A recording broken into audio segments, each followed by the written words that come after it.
Hi friends, welcome to my channel. ಇವತ್ತು ನಾನು ಹೊಸ್ದಾಗೇನಾದರೂ try ಮಾಡೋಣ ಅಂತ ಪಿಜ್ಜಾ ಮಾಡ್ತಿದ್ದೀನಿ.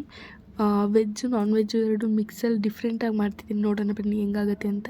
ಫಸ್ಟು ಇದಕ್ಕೆ ಒಂದು ಈರುಳ್ಳಿ ಮತ್ತು ಟೊಮ್ಯಾಟೊ, ಆಮೇಲೆ ಖಾರ ಬೇಕು ಅಂತ ಅಂದರೆ ಹಸಿಮೆಣ್ಸಿನ್ಕಾಯಿ ಹಾಕೋಬೋದು. ಇದು ಆಪ್ಷನಲ್, ನಿಮಗೆ ಬೇಕು ಅಂದರೆ ಹಾಕ್ಕೊಳ್ಳಿ, ಇಲ್ಲಾಂದರೆ ಬೇಡ. ನೆಕ್ಸ್ಟ್ ಇದನ್ನು ರೌಂಡಾಗಿ ಕಟ್ ಮಾಡ್ಕೋಬೇಕು, ಅಂದರೆ ಪಿಜ್ಜಾ ಮೇಲೆ ಡೆಕೋರೇಟ್ ಮಾಡೋಕ್ಕೆ ಅಂತ. ಅದಕ್ಕೆ ನೀಟಾಗಿ ಸ್ಲೈಸಾಗಿ ಕಟ್ ಮಾಡಿಕೊಂಡ್ರೆ ಚೆನ್ನಾಗಿರುತ್ತೆ. ಮತ್ತು ಹಸಿಮೆಣ್ಸಿನ್ಕಾಯಿನೂ ಕೂಡ ಹಾಗೆ 4 ಭಾಗ ಮಾಡ್ಕೊಂಡು ನೀಟಾಗಿ ಕಟ್ ಮಾಡ್ಕೊಳ್ಳಿ.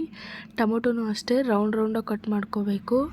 ಅದಾದಮೇಲೆ ನಾನು ನೋಡೋಣ ಡಿಫ್ರೆಂಟಾಗಿರಲಿ, ತರಕಾರಿ ಎಲ್ಲ ಹಾಕ್ತಿರೋದ್ರಿಂದ ಬಾಳೆಕಾಯಿ ಹಾಕೋಣ ಅಂತ ಒಂದು 4 ಪೀಸು, ಜಾಸ್ತಿ ಹಾಕಿಲ್ಲ, ಅದನ್ನು ಹಾಕ್ಕೊಂಡಿದ್ದೀನಿ.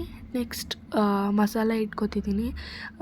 1 ಸ್ಪೂನ್ ಮೆಣಸಿನ ಪುಡಿ, ಉಪ್ಪು, ಸ್ವಲ್ಪ ಅರಿಶಿನ, ಆಮೇಲೆ 3 ಮೊಟ್ಟೆ ಹಾಕ್ಕೋತಾ ಇದ್ದೀನಿ. ಆಗಲೇ ಹೇಳ್ದಂಗೆ ವೆಜ್ಜು ನಾನ್ ವೆಜ್ ಎರಡು ಸೇರಿಸಿ ಮಾಡೋಣ ಅಂತ ಅಂದ್ಬಿಟ್ಟು 3 ಹಾಕ್ಕೋತಾ ಇದ್ದೀನಿ ನಾನು, ಸಾಕಾಗುತ್ತೆ ಅಂತ. ನಿಮಗೆ ಎಕ್ಸ್ಟ್ರಾ ಬೇಕು ಅಂತ ಅಂದರೆ ಹಾಕ್ಕೊಳ್ಳಿ, ಅಥವಾ ಕಮ್ಮಿ ಬೇಕು ಅಂತ ಅಂದ್ರೂ ಹಾಕ್ಕೋಬೋದು. ಮತ್ತು ಈಗ ನಾನು ಕಲಸಿಟ್ಕೊಂಡಿರೋ ಅಂಥ ಮಸಾಲ ಇತ್ತಲ್ಲ, ಎತ್ತಿಟ್ಕೊಂಡೆ. ಮತ್ತು ಇವಾಗ ನಾನು 2 ಬನ್ ತರಿಸಿದ್ದೆ ಇದಕ್ಕೆ ಹಾಕೋಕ್ಕೆ ಅಂತ. ಆ ಬನ್ನು ಅಷ್ಟೇ ನೀಟಾಗಿ ಚಿಕ್ಕದಾಗಿ ಎರಡನ್ನೂ ಕಟ್ ಮಾಡ್ಕೊಂಡು ಇಟ್ಕೊಂಡಿದ್ದೀನಿ. ಆಮೇಲೆ ಒಂದೇ ಒಂದು ಮೊಟ್ಟೆ, ಬೇಯಿಸಿರೋ ಮೊಟ್ಟೆನ ಮೇಲ್ಗಡೆ ಉದುರಿಸೋಕ್ಕೆ ಡಿಸೈನ್ಗೆ ಚೆನ್ನಾಗಿರುತ್ತೆ ಅಂತ ಅಂದ್ಬಿಟ್ಟು ಇದನ್ನು ಅಷ್ಟೇ ಚಿಕ್ಕ ಕಟ್ ಮಾಡಿಕೊಂಡು ಇಟ್ಕೊಂಡಿದ್ದೀನಿ. ನೆಕ್ಸ್ಟು ಪ್ಯಾನ್ಗೆ ಅಂದರೆ ಪ್ಲೇಟಿಗೆ ಕೆಳಗಡೆ ಎಲ್ಲ ಎಣ್ಣೆ ನೀಟಾಗಿ ಹಾಕ್ತಿದ್ದೀನಿ, ಅಂದರೆ ಬೆಂದಾದ್ಮೇಲೆ ಬರಲಿ ಅಂತ. ಆಮೇಲೆ ಸ್ವಲ್ಪ ಕಟ್ ಮಾಡ್ಕೊಂಡಿದ್ದು ಬನ್ನಿತ್ತಲ್ಲ, ಅದನ್ನೆಲ್ಲ ನೀಟಾಗಿ ಹಾಕ್ಬಿಟ್ಟು ಅದ್ರ ಮೇಲೆ ಮೊಟ್ಟೆ ಮತ್ತು ಮಸಾಲ ಹಾಕಿ ಕಲಸಿರೋದನ್ನೆಲ್ಲ ಹುಯ್ದು ಸ್ವಲ್ಪ ಎತ್ತಿಟ್ಕೊಂಡಿದ್ದೀನಿ. ಆಮೇಲೆ ಅದ್ರ ಮೇಲೆಲ್ಲ ಡೆಕೋರೇಟ್ ಮಾಡ್ತಾಯಿದ್ದೀನಿ ತರಕಾರಿಯಿಂದ, ಈರುಳ್ಳಿ, ಹಸಿಮೆಣ್ಸಿನ್ಕಾಯಿ ಮತ್ತು ಟೊಮ್ಯಾಟೊ ಇದರೆಲ್ಲದರಿಂದ ಡೆಕೋರೇಟ್ ಮಾಡಿ, ತಿರ್ಗಾ ಇನ್ನೊಂದು ಸ್ವಲ್ಪ ಮಿಕ್ಕಿದ್ದು ಬನ್ನೆಲ್ಲ ಹಾಕಿ ಅದ್ರ ಮೇಲೆ ಇನ್ನೊಂದು ಸ್ವಲ್ಪ ತರಕಾರಿ ಇಟ್ಟು, ಆಮೇಲೆ ಲಾಸ್ಟಲ್ಲಿ ಇದು ಮೊಟ್ಟೆ ಇಟ್ಕೊಂಡಿದ್ನಲ್ಲ ಅದನ್ನು ಹಾಕ್ಕೊಂಡಿದ್ದೀನಿ. ಅದಾದಮೇಲೆ ಸ್ವಲ್ಪ ಎತ್ತಿಟ್ಕೊಂಡಿದ್ದು ಮೊಟ್ಟೆ ಎಲ್ಲ ಕಲಸಿಟ್ಕೊಂಡಿದ್ನಲ್ಲ ಅದನ್ನು ಅದ್ರ ಮೇಲೆ ತಿರ್ಗಾ ಹಾಕಿದ್ದೀನಿ.